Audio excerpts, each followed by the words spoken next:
अब जैसे आप जी यहाँ खूब आराम से रह रहे हो, बच्चे हैं, पोते हैं, पोतियां हैं, या वैसे अभी बच्चे छोटे हैं, पढ़ रहे हैं, माता पिता हैं, या विवाह हुआ है तो आशाएं हैं संतान हो उसकी, उनके ऐसे परवरिश करूंगा।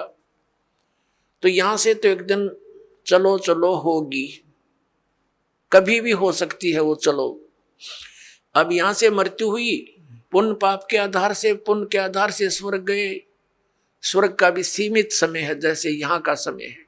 वो समय पूरा होते ही वहां से कहेगा चलो बाई फोर्स। जैसे यहाँ से जबरदस्ती मृत्यु होती, वहां भी जबरदस्ती बलात्कार होगा आपके साथ, जबरदस्ती बाई फोर्स। फिर नरक में ठोक दिए जाएंगे पाप कर्मों के आधार से। जब पाप कर्म पूरे होते वहां से चलो नरक से गधा बनो, गधे की योनि पूरा होते ही समय फिर कुत्ता बनो चलो, और कुत्ता की समय पूरा होगा फिर चलो सूअर बनो, और फिर चलो मनुष्य बनो, और फिर चलो स्वर्ग में, फिर चलो नरक में। तो यहाँ परमात्मा कहते हैं आगे गई ना बावड़े और रहते भी सब जा, और बिन साहिब की बंदगी की तो ठोर ठिकाना ना, सब चलो चलो हो रही है। तो उस चलो चलो का नाश अब होगा, इस ज्ञान से होगा, कबीर भगवान से होगा, और इस सच्चे नाम से होगा जो दास के पास उपलब्ध है।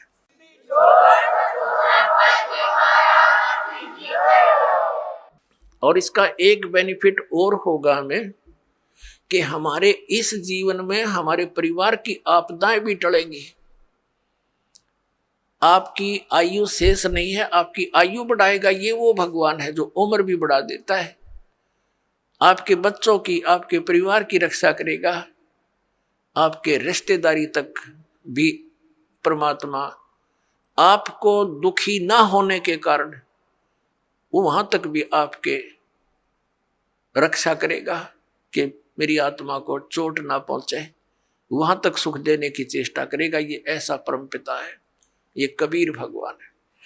अब प्रसंग चल रहा है, ये सौदा फिर ना ही संतो यो सौदा फिर ना ही, लोहे जैसा ताव जात है काया देश राही। तीन लोक और भवन चतुर्दश सब जग सौदे आही, और दुगने तिगने किए चौगने किन्हु मूल गवाही। ओए होए,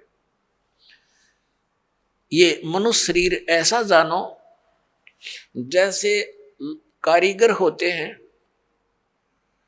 जैसे हम किसान परिवार में जन्म था दास का, घर वाले कह देते थे कि जाओ ये हल की जो फाली है इसको नुकीली बनवा के लानी है, लोहार के ले जा। लोहार के ले जाते थे, वो भट्ठी में दे देता था उसको, और एरण को घुमाता था।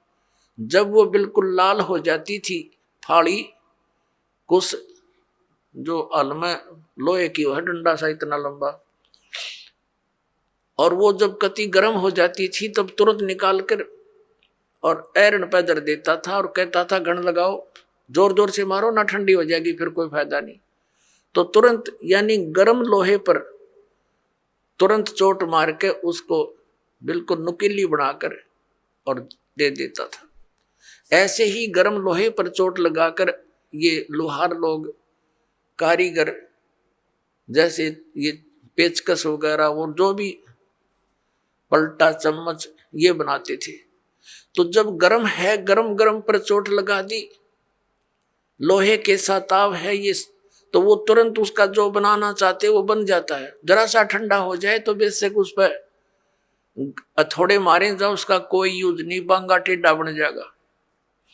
तो इसी प्रकार परमात्मा ने बताया कि ये आपका मनुष्य शरीर जब तक है ये लोहा गर्म है आपका, और इस गर्म लोहे पर चोट मार गए तो कुछ बन जाएगा नहीं। ये लोहा ठंडा हो गया, मृत्यु होगी, फिर तबांगे टेढ़े मुंह हो जाएंगे कुत्ते गधे सुअर के, वह वस्तु नहीं बनेगी जिसके लिए ये गर्म लोहा हो कर रखा था। तो ये जब तक ये लोहे जैसा ताव जात है और काया देश राही, ये मनुष्य जीवन आपका बर्बाद हो रहा है, इसको संभाल ले। फिर क्या बताया है कि तीन लोक और भवन चतुर्दश ये सब जग सौदे आही, और दुगने तिगने किए चौगने किन्हु मूल गवाही। पुण्यात्माओं, जैसे कोई बिजनेसमैन 10 5 लाख रुपए लेकर के दूसरे शहर में जाता है, वो उस मूल धन है उसका वो 5 लाख रुपए, वहां जाकर किसी धर्मशाला में या होटल में कोई कमरा किराए पर लेता है।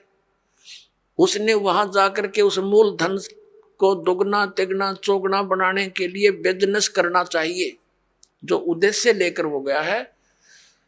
तो जो उससे वो लाभ उठाता है, सौदा करता है, बेचता है, करता है, तो दुगने तिगने बना रहा है। और यदि कोई उस मूल धन से ही गुटी लगा रहा, शराब पीता है, किराए होटल का किराया भी दे रहा है, गुटी लावर खावे, अच्छा मालस हो जावे, तो वो अपने मूल का नाश कर रहा है, मूल धन को बर्बाद कर रहा है। जो उद्देश्य लेकर गया था 5 लाख रुपए के, उसने 15 लाख बना लिए, तो वो हो गया सफल। और जिसने मूल धन का भी नाश कर दिया वो हो गया असफल, और वो बन गया कर्जवान और मजदूर। जैसे किसी से कर्ज लेकर जाते थे पहले पुराने समय में, वो क्या करते थे, कोई गरीब व्यक्ति उसका कर्ज वापस नहीं दे सकता था ऋण, तो उसको मजदूर लगा लिया करते थे कि मेरी मजदूरी कर, पूरे कर। तो परमात्मा कहते हैं ये मनुष्य जीवन आपको समाज की पूंजी मूल धन मिला हुआ है, इस मूल धन से आपने दोगुने तिगने चौगुने करने चाहिए थे। और जिसको सत्संग सुनने को नहीं मिला, उन्होंने अपने मूल का नाश कर दिया। परमात्मा कहते हैं कि दुगने तिगने किए चौगने किन्हों मूल गवाही, यो सौदा फिर नाही संतो, यो सौदा फिर नाही। अब दुगने तिगने कौन कर रहा है और मूल धन का नाश कौन कर रहा है? दुगने तिगने वो कर रहे हैं प्राणी जो सत्संग को समझकर परमात्मा का उपदेश ले लेते हैं, भक्ति करते हैं, दान करते हैं, सेवा करते हैं, परमात्मा की भक्ति करते हैं। वो अपने इस मनुष्य जीवन की पूंजी को दुगना तिगना चौगुना बना रहे हैं, वो साहूकार हो रहे हैं। और जो इस मनुष्य जीवन के अंदर अपना केवल अपने निर्वाह तक सीमित हैं, गुटी लाई सो गए, सिनेमा देखा, ताश खेले हैं और बकवादा में बड़े रहे, सिनेमा देखा, तो वो अपने मूल धन का नाश कर रहे हैं। उसके बाद फिर परमात्मा क्या बताते हैं, जो भक्ति नहीं करते,